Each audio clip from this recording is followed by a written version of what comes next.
Olá, daremos início à apresentação e um aviso prévio é que as imagens de capa dos slides são de livre acesso do próprio design do PowerPoint, aí não tem direitos autorais. Primeiramente, o clima predominante nas áreas de ocorrência da tundra ártica é do polar e da tundra alpina, frio de montanha, na qual apresenta temperaturas médias e extremamente baixas, que ficam em torno de 0 graus Celsius, e as máximas podem atingir no verão até 10 graus Celsius e as mínimas no inverno até menos 30 graus Celsius. Além disso, destacam-se os seguintes aspectos climáticos da tundra: baixo volume de chuvas, baixa umidade do ar e baixa capacidade de evaporação das porções de água, na qual as precipitações acontecem na forma de neve, que durante o inverno pode ocorrer fortes tempestades de neve, fator que dificulta ainda mais a incidência de luz solar à superfície, e a formação de fortes correntes de ar que provocam ventos intensos que elevam o volume da chuva de neve. Esse climograma e do próximo slide foram tirados do livro de Robert Christopherson e Ginger Birkeland, Geossistemas, da página 275, na qual mostra a precipitação em centímetros, temperatura em graus Celsius e massa de ar continental por um ano, diferenciando-se a cada mês. Porém, é da estação Churchill, em Manitoba, com uma imagem da instalação portuária na Baía Hudson e um mapa com as especificidades da sua localização: temperatura e precipitação média anual, população, horas de insolação e amplitude térmica anual. Esse é da estação Verkhoyansk, na Rússia, com uma imagem de verão mostrando açudes criados pelo degelo de permafrost e um mapa com as especificidades da sua localização, temperatura e precipitação média anual, população, horas de insolação e amplitude térmica anual. Já sobre o solo, que predominante é o permafrost, encontra-se congelado por um longo período, de até 9 meses, e o seu processo de descongelamento ocorre no verão, quando as temperaturas ficam um pouco mais elevadas, na qual apresenta pequena profundidade, além da baixa capacidade de filtragem. Por isso, é considerado solo de baixa fertilidade, o que explica a vegetação de tundra ser de pequeno porte, com raízes pouco desenvolvidas, e, consequentemente, é composta por uma cobertura esparsa de arbustos baixos e vegetação rasteira, ou seja, não há presença de vegetações de grande porte como árvores e floresta, visto que as plantas, como gramíneas, arbustos, musgos e líquens, que predominam a sua vegetação, apresentam uma grande adaptabilidade aos fatores climáticos da região, marcado pelas baixas temperaturas, precipitações e incidência solar. No entanto, em algumas áreas mais elevadas, há maior desenvolvimento do solo e, por conseguinte, é possível observar o crescimento de salgueiros e pequenas coníferas. Desse modo, devido às baixas temperaturas, os animais que compõem a fauna da tundra possuem estratégias de sobrevivência às condições locais, como a migração, realizada durante o inverno, normalmente por aves para regiões mais quentes. Essa é uma imagem da espécie ameaçada maçarico de bico crítico, da reportagem do Air País, com o título Extinção. Estes animais já não existiram em 2050. Inicialmente, um dos primeiros catálogos biogeográficos ocorre em 1858 com Alfred Russel Wallace, que passou muitos anos estudando a fauna das Índias Orientais, entre a Austrália e a Ásia, e por sua contribuição é tido como o pai da biogeografia. Entretanto, só em 1916, com a publicação do livro Plant Succession and Analysis of the Development of Vegetation, é Sucessão Vegetal, uma análise do desenvolvimento da vegetação, de Frederick Edward Clements, que defendeu a metáfora das formações vegetais como entidades orgânicas, houve maiores financiamentos às pesquisas dessa área.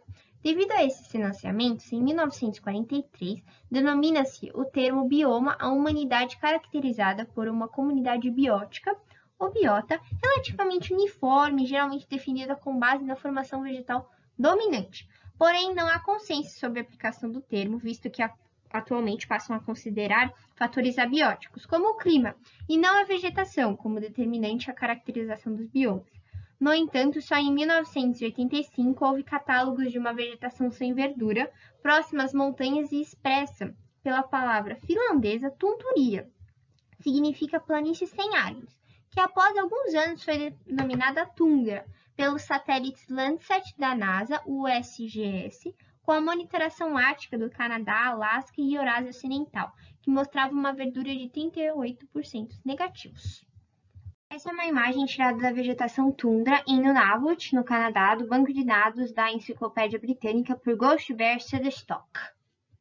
Essa também é do banco de dados da Enciclopédia Britânica, só que por Adderstock RF, da tundra em Manitoba, no Canadá, com um veículo espacial projetado para não danificar o permafrost, que é uma camada permanente de solo congelado na tundra ártica. A tundra é um bioma típico de ambientes frios, localizado em parte das áreas temperadas e polares da superfície terrestre, ou seja, em regiões de elevada latitude. Logo, a vegetação da tundra está distribuída ao longo do extremo norte do planeta, em áreas de clima polar e frio de montanha, nas porções setentrionais da América, Europa e Ásia, assim como em toda a região do Ártico. Nesse sentido, sua ocorrência é registrada em países como Canadá, Noruega, Suécia, Finlândia, Dinamarca e Rússia. Bom, agora a gente trouxe algumas imagens. A imagem da esquerda é tirada de um livro chamado Geossistema, da página 276. É um livro escrito por Robert Christophers e Ginger H.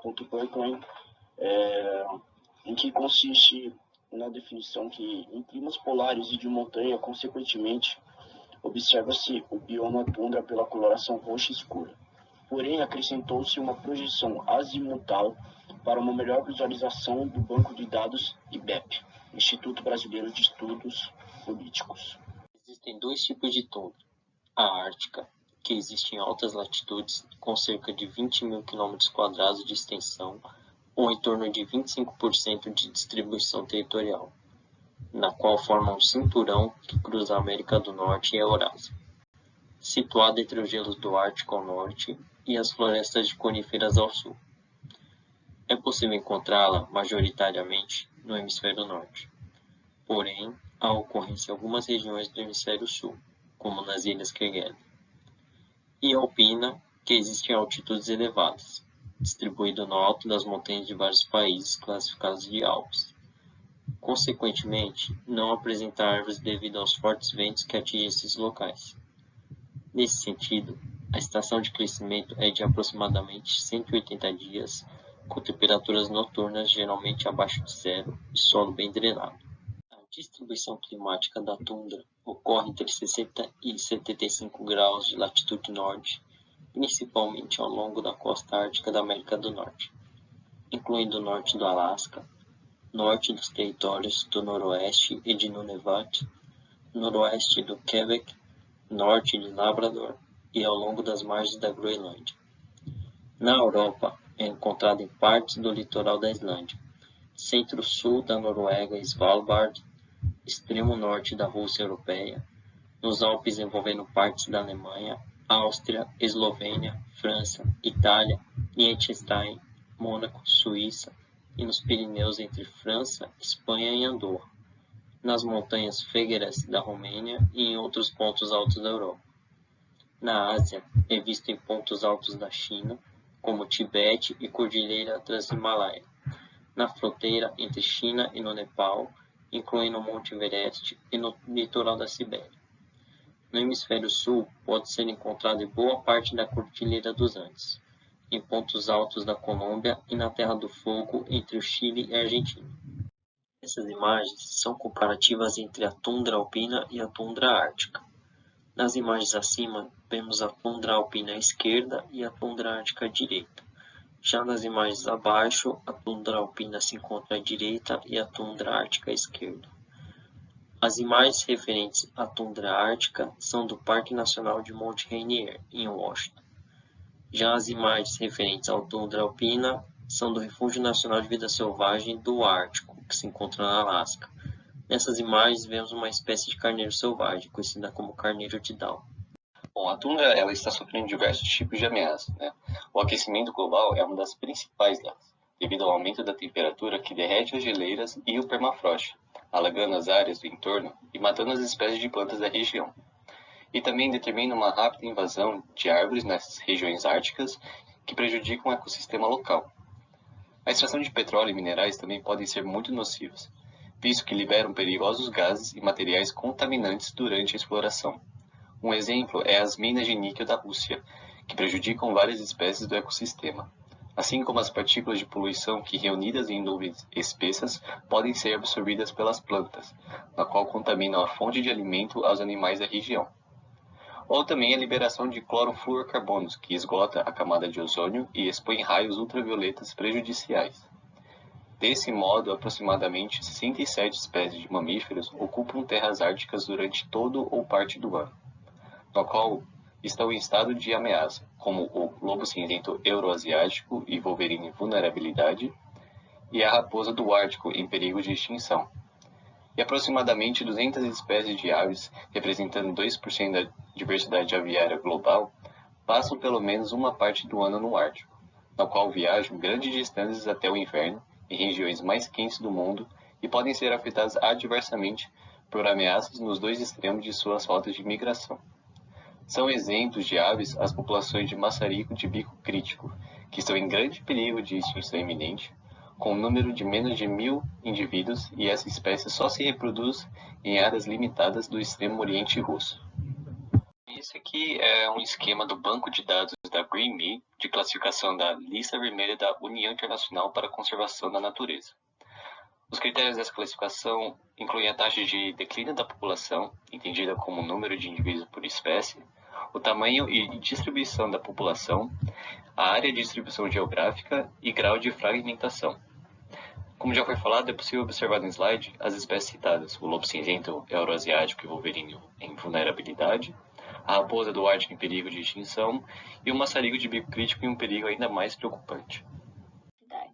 Além da palavra finlandesa tundra, na língua russa significa terras elevadas ou região montanhosa desprovida de árvores, que ocupa 1/5 da superfície terrestre e durante a maior parte do ano vivem cobertas de neve. Por isso apresentam uma camada chamada permafrost, composta de um solo congelado que podem se estender por mais de 300 metros abaixo da superfície terrestre. Consequentemente, em algumas áreas mais quentes, a camada superior pode derreter durante o verão, e quando isso ocorre, pântanos e pequenos lagos se formam, atraindo todo tipo de vida selvagem. Além disso, devido à sua baixa temperatura, torna-se um dos lugares mais difíceis de sobreviver, principalmente para os seres humanos. Porém, alguns povos indígenas costumam caçar e pescar nesses locais, como Nenets, Esquimós e Nanai. Neste e no próximo slide estão as referências bibliográficas conforme as normas da BNT. Obrigada pela atenção e colaboração de todos. Qualquer dúvida é só falar ou escrever no chat.